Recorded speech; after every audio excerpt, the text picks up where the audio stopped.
So moving on to view application. Under view application, you're able to see all the applications that have been added under your account. Now, as a counselor, there are two types, as already mentioned. If I have the rights to process the application, then the menus will look slightly different than the counselor who does not have the rights. So currently, I'm logged in as a counselor who has processing rights. So in case a couple of options are missing in your account, for example, reviewing an application or forwarding an application or making an update, then don't worry. You don't just have rights to process the application, but otherwise you'll be able to do everything else from your account. So let's look at the view application and how to manage these applications. You have this detailed filter right on the top, which allows you to filter application and reach out to some specific applications. And let's quickly look at this application profile. So every application profile has a unique number. You can edit the details if you want to.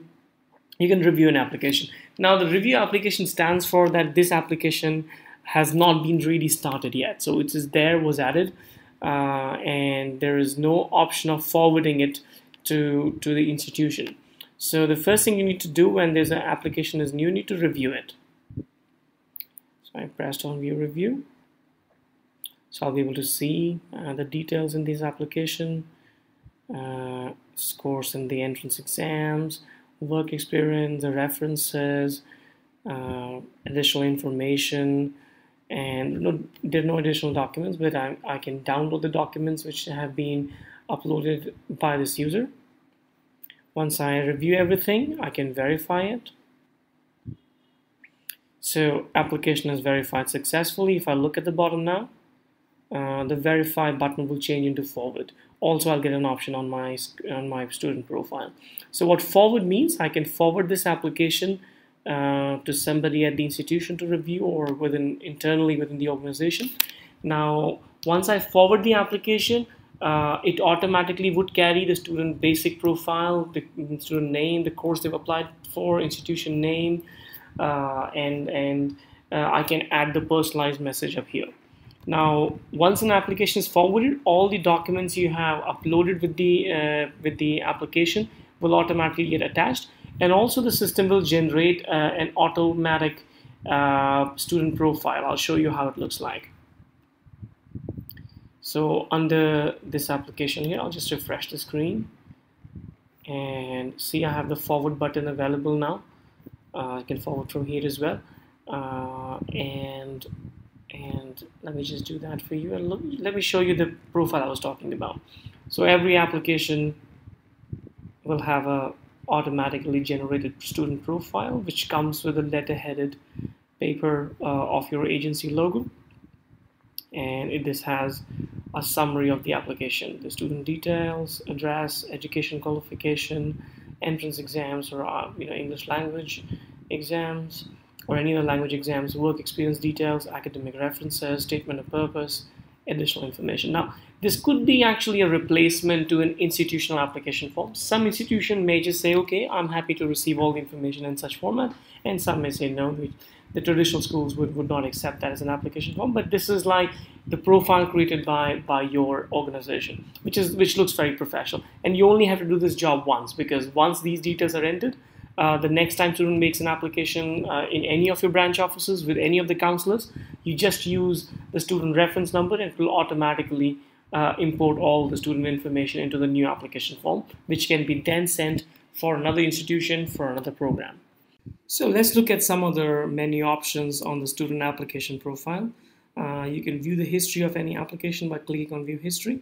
This keeps everything intact in one place. So every time the status changes, the new documents which gets attached to an applicant, for example, the conditional offer, unconditional offer, visa file, the copy of the visa when they receive a visa, then everything remains intact. Each time you're changing a status, you upload the supporting documents, and everything remains intact. This is a new application, does not have a history, but some other application, for example, this will have a history whose visa has been rejected. So I click on view history, and I can find out everything in terms of the application. Now, You, as a counselor, can send reminder emails to the applicant by just simply adding the subject message and attaching any file if you want to attach, and send it to the student.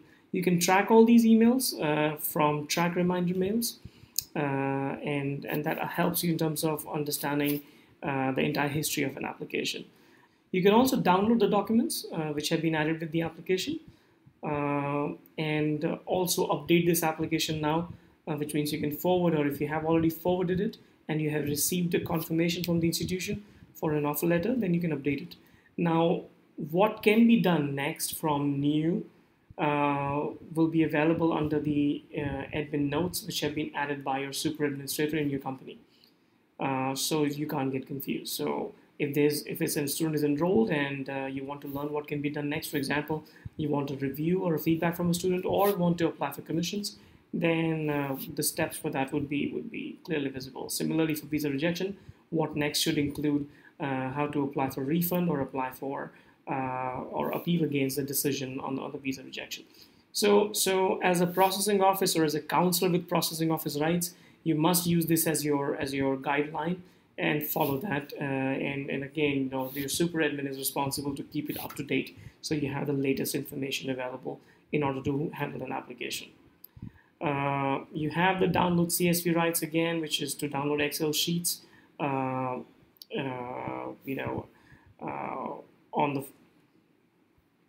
You also have the rights to download the Excel sheets out of the filtered applications.